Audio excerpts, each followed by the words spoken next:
He sound dead. That's right. I'm not the one.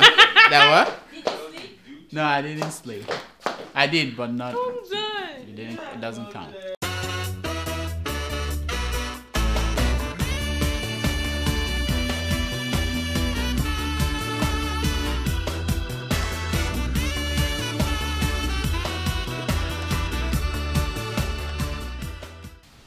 Introducing Dr. Jackery. What? I'm gonna get it. Okay. Introducing Dr. Jackery Damages. Welcome to the show. My name is Dr. Damages. We are coming to you from the greatest city in the world. New York City is so great that Osama bin Laden's son-in-law is on trial here in the city. Yes. Why the rest of America were afraid of trying him in their courtroom. Right. We said, bring him here. We can handle him. I mean, we're equal to the tax. That's how we do. Let him come here and see that we've rebuilt the World Trade Center. It's now bigger and better. No shaking. Unfortunately, while New York was not shaking, Los Angeles was shaking. There was this earthquake in LA this week. It was a small one, but it still woke up this newscaster. Watch. Ginger, thank you. Coming up, more problems for a troubled earthquake. singer. Yep, we're having an earthquake.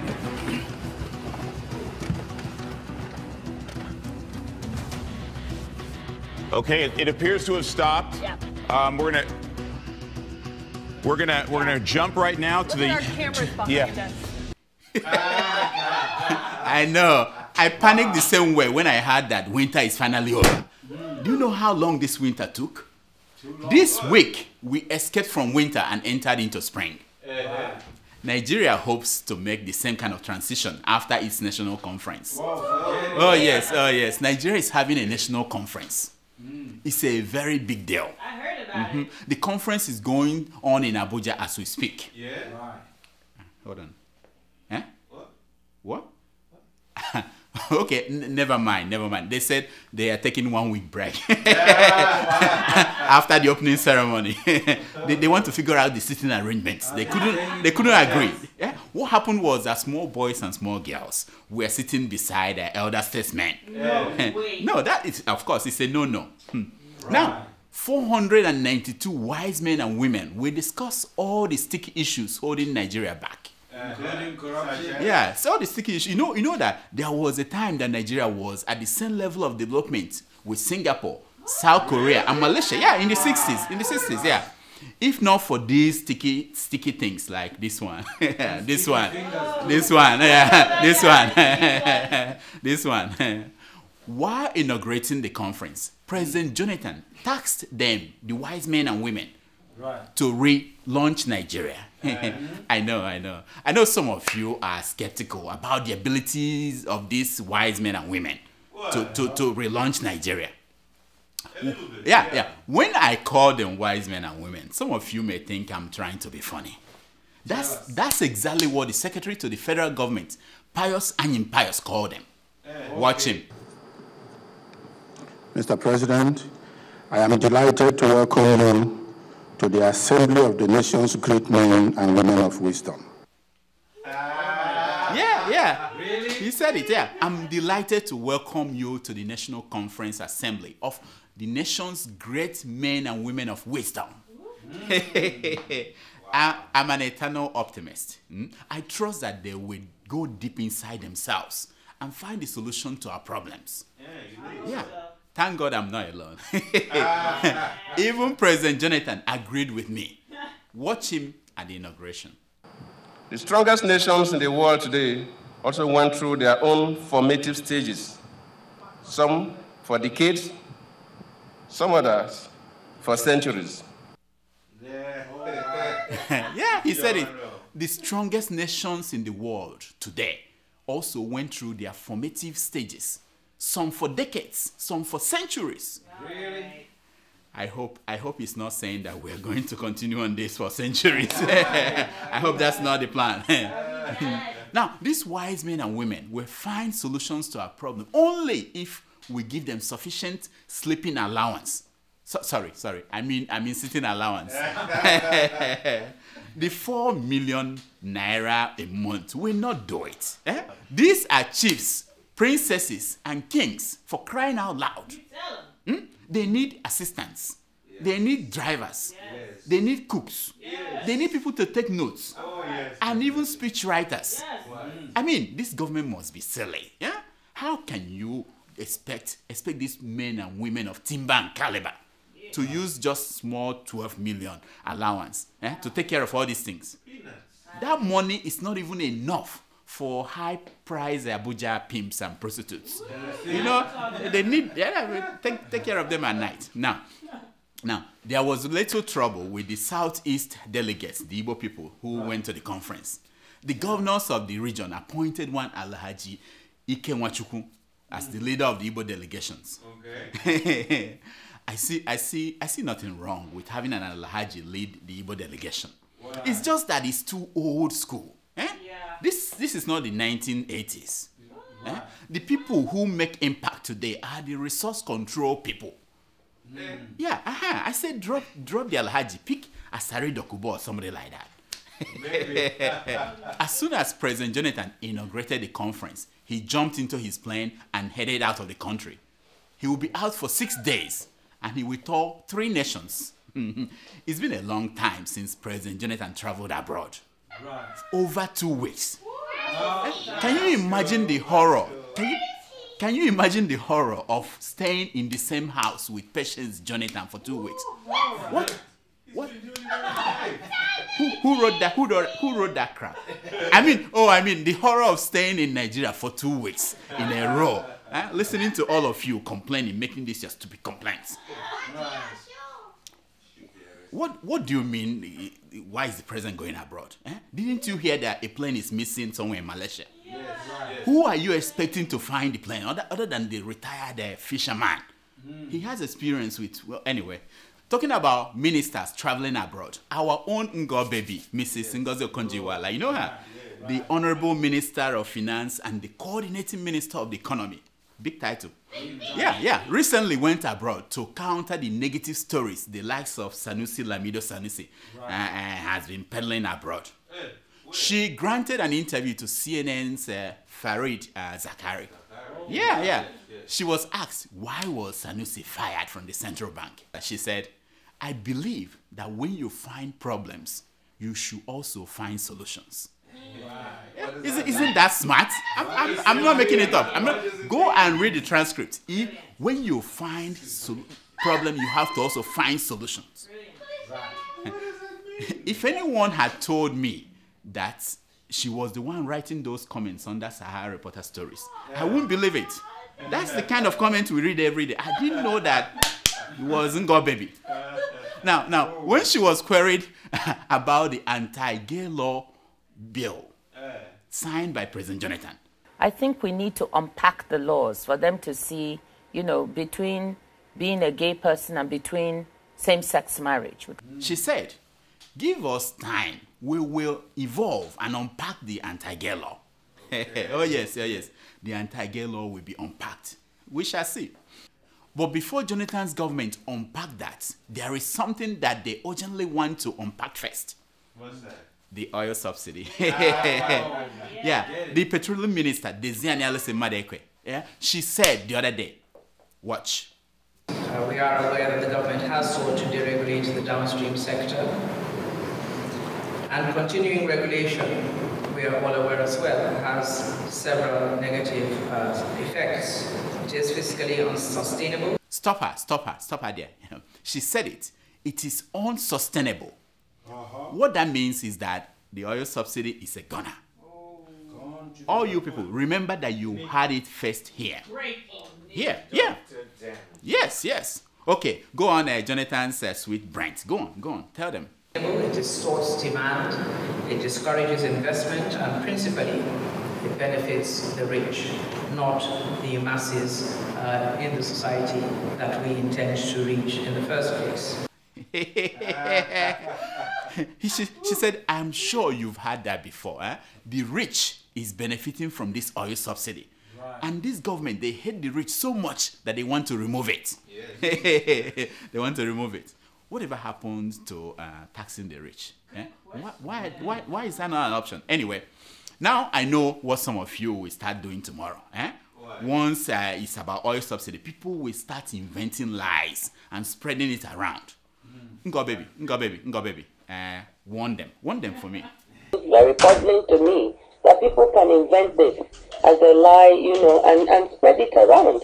And there's a lot of disinformation going on of what people said. You say one thing and someone twists it and sends it around and it becomes truth. It is not true. Yeah, people can invent lies and spread it around. You say one thing and someone twists it and turn it around. The thing is a simple matter. It is a matter of trust. Trust the government. They know what they are doing. Ngo, help us educate the masses. Go ahead, Ngo. The other thing Nigerians worry about is, well, even if you remove it, how will this money be used? Because of the limited trust between the people and the government. Because over time, people do not trust that government will deliver what it says it will deliver. They are worried that what will happen with this money. Will it really be used for the poor people or for programs which we will see, or is it going to be diverted? Yeah, the issue is trust. Now, how is the money going to be used? The money they get from removing subsidy. Ngo baby, tell them. These are projects that when you walk around, you will see them. So you'll be able to hold government accountable. That was 2 years ago. Okay. 2 years ago, Ngo was saying this. And now, how did the money that they got from the last oil subsidy removal, how did they use it? How? Ngo baby, remind us. And then there'll be a board that will be set up that will be headed by Nigerians. When you hear their names, you will know these are people with integrity. Yes. She said, and there will be a board made of people who, when you hear their names, you will know that these people have integrity. Okay. When you hear their names, you know. When you hear Ngo's name, what do you think? What comes to your mind? Is it not iniquity? Integrity. Now, here is Ngo baby pleading some 2 years ago. Listen. And the only way that you can rebuild trust, as I said in my presentation, is actually to start building confidence by doing things right. And all we're saying is, give us a chance to begin to build that confidence. I understand that the trust is not there. For years and years, government has promised Nigerians so many things and has not delivered. Yeah, she said the only way to start building confidence is by doing the right thing. Right. Yeah. Yes, for years and years, government has promised Nigerians many things and has not delivered. And all we are saying is give us a chance to start to rebuild confidence. Chikina, kachineke mezioku. People, be ready to give Ngo baby and Diezani a chance to do things right. Yes. In Boko Haram diplomacy, 12 northern governors were in Washington this week to be debriefed by American security officials. Wow. Oh yes. The search for solution to Boko Haram problem has left the shores of Nigeria. Somehow, President Jonathan was not invited. Yeah. At first, it caused a small diplomatic crisis. Okay. Yeah, at one point, Nigeria threatened to impose sanctions on the United States. Yeah, in the words of our foreign minister. Do we have foreign minister? Anyway, in the words of our foreign minister, you cannot come into a man's house and take some of his wives away for consultation. I mean, that's basically what Obama did. But anyway, they settled the matter the way they normally settle it. Just give visa to Jonathan to travel to somewhere. He's a happy man. He's a happy man. He's infinitely happy. As many of you know, the Malaysian airplane is still missing. I know, right? Yeah. The world is shocked that nobody could trace where this plane went to. Crazy. A man who can find it will become the most famous person in the world. If you can find it, exactly. That is when TB Joshua entered. Our great man of God has been spending time in the Indian Ocean looking for the plane. Yeah. Sadly, while TB Joshua was there looking for the plane, he missed the immigration stampede in Nigeria. Okay. Wow. So sad. Yeah. He was busy missed the main story.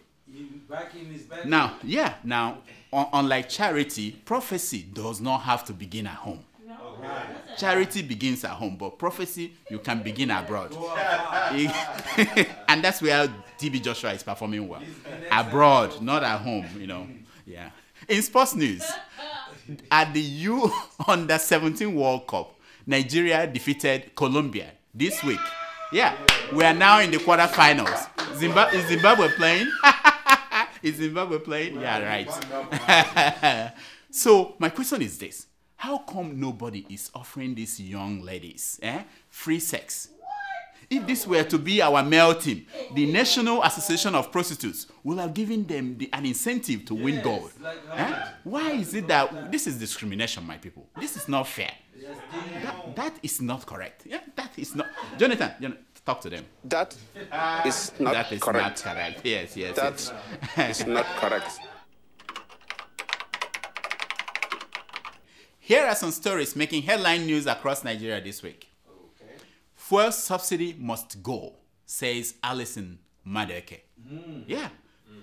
See me see trouble, Madam, we said keep the $20 billion, Never mind. We know one trouble again. I beg. Leave us alone. Just keep the money. Stop killing Nigerian students abroad. Wants the House of Rep.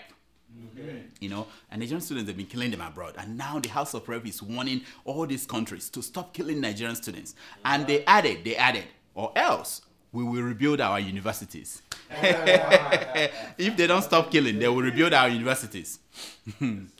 I am Nigeria's largest private employer of labor, says Atiku Abubakar, the former vice president. Yeah, he's bragging. Shame on you, Dangote. Shame on you, Dangote. Billionaire for mouth. Opposition supporting Boko Haram to discredit Jonathan, says the PDP.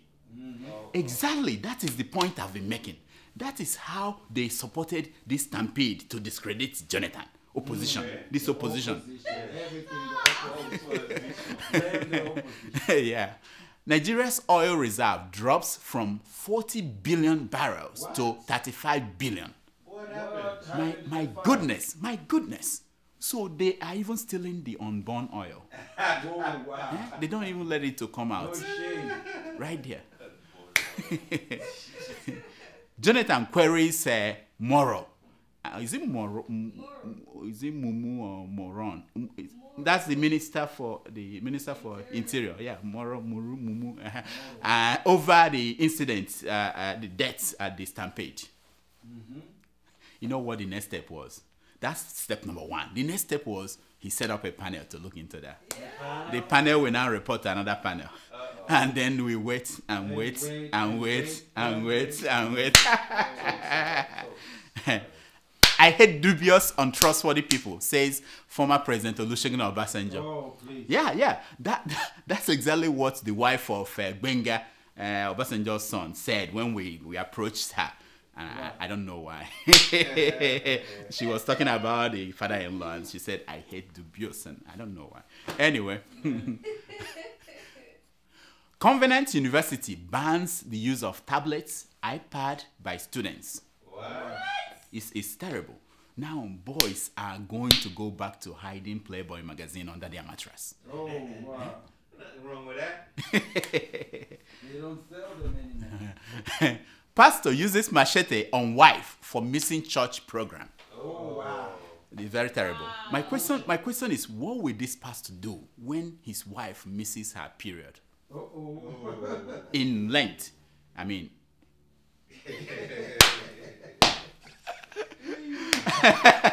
It's time for your email. Oh la la.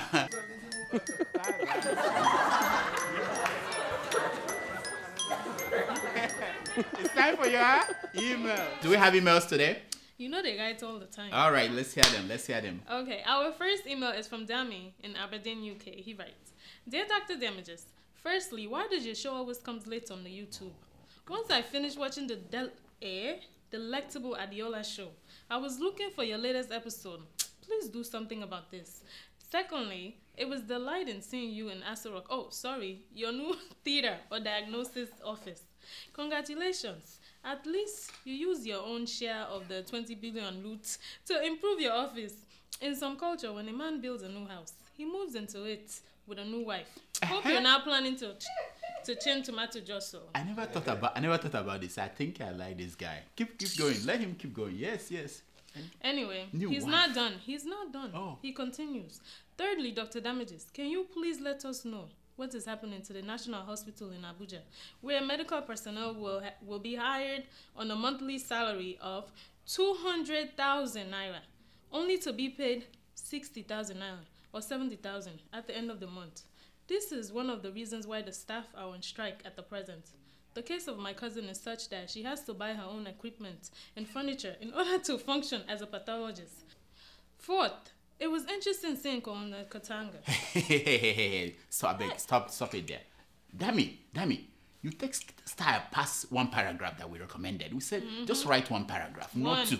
Next week you can write again. About our show coming up late, we are working on it. A committee is looking into it.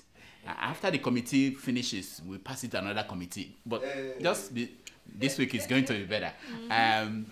About replacing my assistant, Tomato Juice.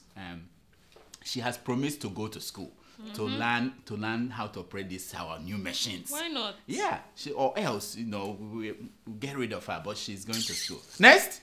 Anyway, our second email is from Sam. He writes, congratulations on your new facility, which will enable you to do more diagnosis. From what you said in episode 128, you will be able to do CAT scan. That is fantastic. It will be more fantastic if you can include the equipment for hippo scan as well. This man self, CAT scan no do you? You want hippo scan? Does it look like hippopotamus will fit into any of these machines? You never know. Does it look like... Stop showing the patient picture now. I say hippopotamus, not patient, Jonathan. This man. You knew. Okay, all right. Next. Our third email is from Bioden in Helsinki. He writes, I used to go there to eat. I'm sure. Drink ogogoro. I'm sure. Yeah, go ahead. Finally, no money is missing. Ask me why. It has been traced to your account via tomato juice. What? Anyway, her new uniform costs around... That one you're right about that one. 225 million naira.